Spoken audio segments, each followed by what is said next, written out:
Évidemment, c'est très difficile de décoder historiquement un spectacle aussi abouti, aussi graphique que celui-là, mais je trouve que c'est formidable parce que cette grande guerre, elle a tout de même été dans toute l'horreur qu'on a du mal aujourd'hui à imaginer. C'est une guerre absolument, une des plus terribles guerres de l'humanité, mais les hommes se sont rencontrés.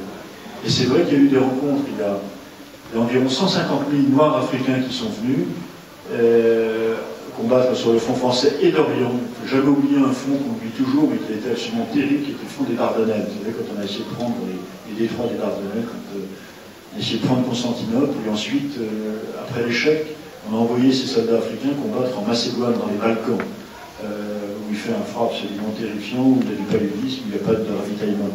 Et donc, il y a eu environ 130 000 Noirs africains. Il y a eu environ 10 000 citoyens ce qu'on appelle les vieilles colonies, des Antilles, et puis environ 5 000 originaires. Donc en tout, ça fait environ à peu près 200 000, je dirais, Antillais, africains et originaires qui ont combattu pendant la Grande Guerre. Et puis on a eu aussi énormément dont on ne parle pas, mais qui ont été mobilisés, mais qui ont été affectés à quelque chose qu'on a oublié, qui est l'effort de guerre. C'est-à-dire que l'Afrique, elle a non seulement fourni des hommes, elle a aussi fourni de l'arachide, elle a fourni du coton, elle a fourni des biens, elle a fourni du minerai. Et ce minerai, il fallait des bras pour le porter, il fallait des bras pour le charger sur les bateaux. Et donc il y a à peu près autant d'hommes qui ont été mobilisés, que ce soit aux Antilles, que ce soit en Afrique noire, à l'effort de guerre. Et là, on ne parle pas encore de Madagascar, il y a eu 40 000 hommes qui ont été mobilisés à Madagascar, plus encore 40 000 travailleurs. Dans le Maghreb, il y a eu environ 200 000 hommes, 250 000 hommes, plus encore à peu près autant de travailleurs. Il y a eu 50 000 Indochinois, plus encore à peu près autant de travailleurs indochinois. Et puis il y a eu 150 000 Chinois qui ont été loués par leur gouvernement pour servir de manœuvre. Et puis il y a eu des Jamaïcains, il y a eu des Zoulous, il y a eu des Indiens, à peu près toutes les populations du monde, d'une façon ou d'une autre, ont participé à cette guerre, se sont croisés. Parce que beaucoup de ces soldats n'étaient pas en ligne en permanence, ils allaient au repos, et puis beaucoup d'entre eux, très vite on les a tirés du front parce qu'ils supportaient extraordinairement mal, en particulier les conditions climatiques. Et donc l'hiver, on les mettait dans des camps, dans d'immenses camps du sud-est ou du sud-ouest, dans la région de Bordeaux, dans la région de Fréjus. Et là, tous ces hommes cohabitaient avec les Français. Et ceux qui travaillaient dans les usines étaient souvent les seuls hommes. Donc il y avait des rencontres, c'est évident, il y en a eu beaucoup, qui n'étaient pas du tout encouragés, bien entendu. Le commandement évitait soigneusement ce qui à l'époque passait pour une sorte d'absurdité, et en même temps une menace à l'ordre colonial. Mais en tout cas, il y a eu des naissances, il y a eu des mariages, il y a eu des tâches. Et ça a été la première fois que finalement des populations venues du monde entier se sont croisées. Alors même si parfois ça a été des rencontres assez fugaces, mais c'est arrivé.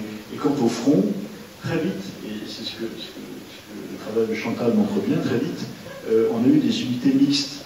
C'est-à-dire qu'on s'apercevait que les Africains, et c'était un avis bien légitime, ne voulaient ou ne pouvaient pas participer seuls à la guerre. Donc dans un bataillon c'est environ 800 hommes, et bien il y avait 500 Africains et 300 Blancs, ce qu'on appelait des bataillons mixtes, moitié blanc, moitié noir. L'histoire est souvent une matière difficile et rigoureuse, et avec un danger qui est l'anachronisme, qui est l'interprétation aujourd'hui de phénomènes qui sont évidemment absolument tragiques et épouvantables et qu'on a beaucoup de mal à remettre dans leur contexte. Et ce travail que tu as fait, que vous avez fait, ça permet d'éviter justement, on n'est plus dans l'anachronisme, une sorte on n'est plus dans la matière brute du détail, du chiffre, etc. On est dans une chorégraphie qui en dit beaucoup plus que finalement l'accumulation des faits ou la rigueur scientifique. Je trouve ça très bien. Je suis enchanté de ne pas t'en avoir dit plus. Je te remercie en tout cas beaucoup, parce que Eric, en fait, quand on a commencé à travailler sur la pièce, est l'une des premières personnes que j'ai rencontrées. Donc il nous a offert le livre La Force Noire qu'il a écrit, et ça nous a permis voilà, de nous documenter et de pouvoir aussi travailler autour du spectacle. Et c'est vrai, quand il a parlé effectivement des originaires et du Moyadi, C'est une des premières choses qui nous a effectivement intéressés. Et aussi le rapport, je ne sais pas si vous avez pu voir dans la pièce, le rapport aussi de la rencontre, puisqu'il en a parlé. Vous voyez bien, Alcey et Louise se rencontrent à un moment donné. C'est à la fois cette rencontre-là, mais de l'infirmière aussi, qui était à l'arrière et qui peut soigner aussi à un moment donné cet homme qui part dans la folie de la guerre. Eh bien, je voulais savoir comment vous avez travaillé, à partir de quel type d'éléments.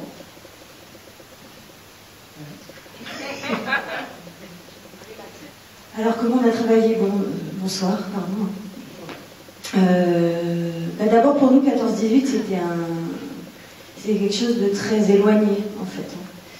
Parce qu'on a tous plus ou moins des références un peu lointaines par rapport à notre scolarité sur cette guerre. Donc l'idée, ça a d'abord été quand même de se documenter, donc notamment par la rencontre avec Monsieur Dérault, mais aussi en visionnant des films, en lisant des ouvrages, plusieurs types, à la fois historiques, à la fois des romans, voilà. Et en voyant les images, moi, personnellement, ça m'a paru vraiment d'un autre temps. C'est-à-dire que c'est il y a 100 ans. En même temps, c'est très proche et en même temps, c'est très loin parce qu'on les voit effectivement dans des conditions avec les charrettes, avec des moyens que, évidemment, on n'avait pas à l'époque qu'on a aujourd'hui. Voilà. Donc, il y a d'abord pas mal d'images qui nous ont frappés. Donc, la marche, on les voit beaucoup marcher. Voilà, la marche, cette idée de... Enfin, pour moi, ça rejoint un peu une idée de va en guerre, d'ardeur au combat, de dire en avant, on y va, une espèce de force comme ça à travers la marche. Après, évidemment, beaucoup de sol. Donc, on les voit énormément au sol, énormément dans les tranchées. Donc, c'est par ces premières images très fortes qu'on s'est nourri, et c'est un peu ce qui a dessiné l'architecture de la pièce. Voilà. Enfin, en tout cas, les grands traits. Après, effectivement, de toute façon, notre prisme à nous, c'était la mise en présence des communautés antillo-guyanaises, françaises de métropole et africaines. Donc, c'était important pour nous de faire apparaître ces identités à un moment du spectacle. Et ça nous a semblé un peu comme des échappées à l'horreur, finalement. Donc, comme des moments un peu de... à quoi on peut se raccrocher, ce à quoi on peut se raccrocher quand, voilà, quand on est loin de chez soi, quand on est dans des conditions extrêmement difficiles. Voilà. Donc c'est un peu comme ça que sont traitées les identités dans la pièce. Donc Éric Dardanel, je ne sais pas si vous avez vu le départ. Et donc aux Antilles, Martinique, Guadeloupe et Guyane, vous avez dans toutes les soirées traditionnelles, qui sont très régulières, tous les vendredis soirs ou samedis soirs, il n'y a pas une seule fois où il n'y a pas une chanson qui revient sur l'Alsace-Lorraine ou Dardanelle. Donc ça fait partie vraiment de la culture voilà, anti-Guyane, où on rechante tout le temps Dardanelle, et donc vous l'avez sur un boulaguel. Et le boulaguel, donc en Guadeloupe, c'est ce que j'appelle le 8e rythme, c'était l'interdiction des tambours, et donc à l'époque de l'esclavage, les gens chantaient avec la bouche pour remplacer le tambour.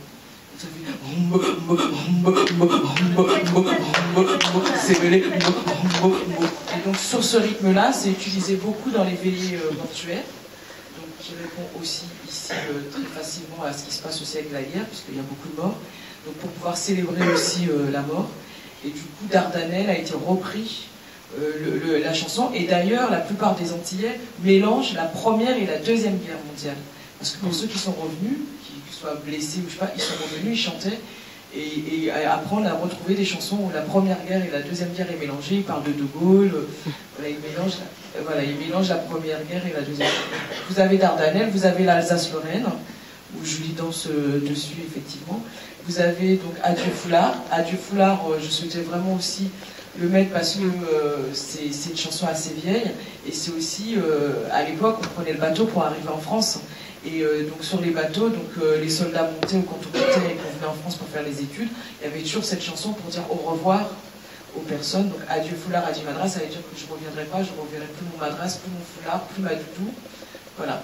Donc c'était pour faire un hommage. Si voilà. Après on a utilisé les chants des conscrits, donc vous avez le chant des Antillais et le chant des Africains. Et après nous avons au niveau de la création sonore, donc Pierre Boucheron qui a travaillé avec nous pour pouvoir vraiment faire la bande. Et à la fin, on lui a donné des morceaux de tambour, de percussion, de belay, de gros-cas, et qu'il a utilisé. C'est lui qui a fait la dernière création musicale. Et puis, bon, ce qui me tenait à cœur, puisque, bon, bien évidemment, j'ai beaucoup travaillé avec le Congo, et je travaille beaucoup avec l'Afrique, donc vous avez la dernière fin, qui est ancien combattant Zao. Voilà, où c'est beaucoup plus moderne, c'est beaucoup plus récent. Voilà, donc on est parti de choses beaucoup plus anciennes jusqu'à des choses beaucoup plus récentes. Puis après, vous avez toute la voix, lettre de Poilu, voilà, un des soldats qui remercie son père de lui avoir envoyé des choses voilà, du pays, on va dire, de chez lui.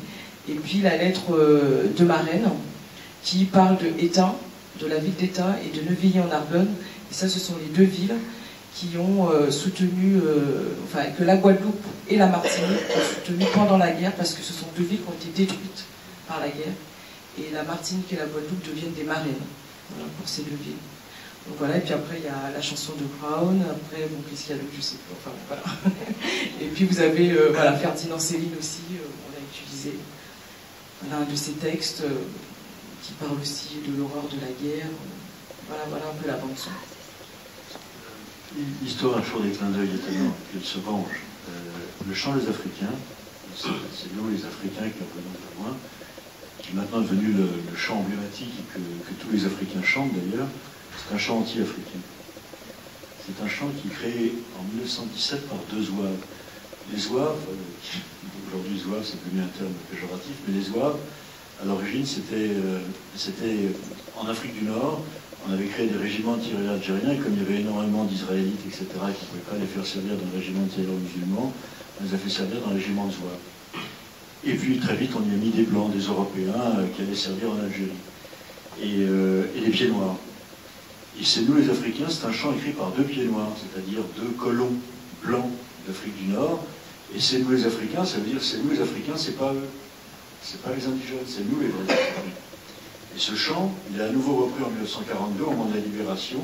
Il est renforcé encore, et il devient en 1960 l'hymne de l'OAS, l'organisation armée secrète, qui lutte contre l'indépendance de l'Algérie. Vous voyez ce chant, qui est un chant blanc, qui est à la limite un chant raciste, qui veut dire c'est nous les Africains qui revenons de loin, qui revenons du blanc. Africains, notre terre, c'est celle-là, est devenu aujourd'hui un chant que les Africains, et je trouve ça formidable, c'est un clin d'œil de l'histoire, se sont accaparés, créant une sorte de justice de l'histoire, mais en tout cas l'histoire du chant est absolument formidable, ce qui prouve que l'histoire n'en finit jamais et qu'elle est sans arrêt réinterprétée et réutilisée.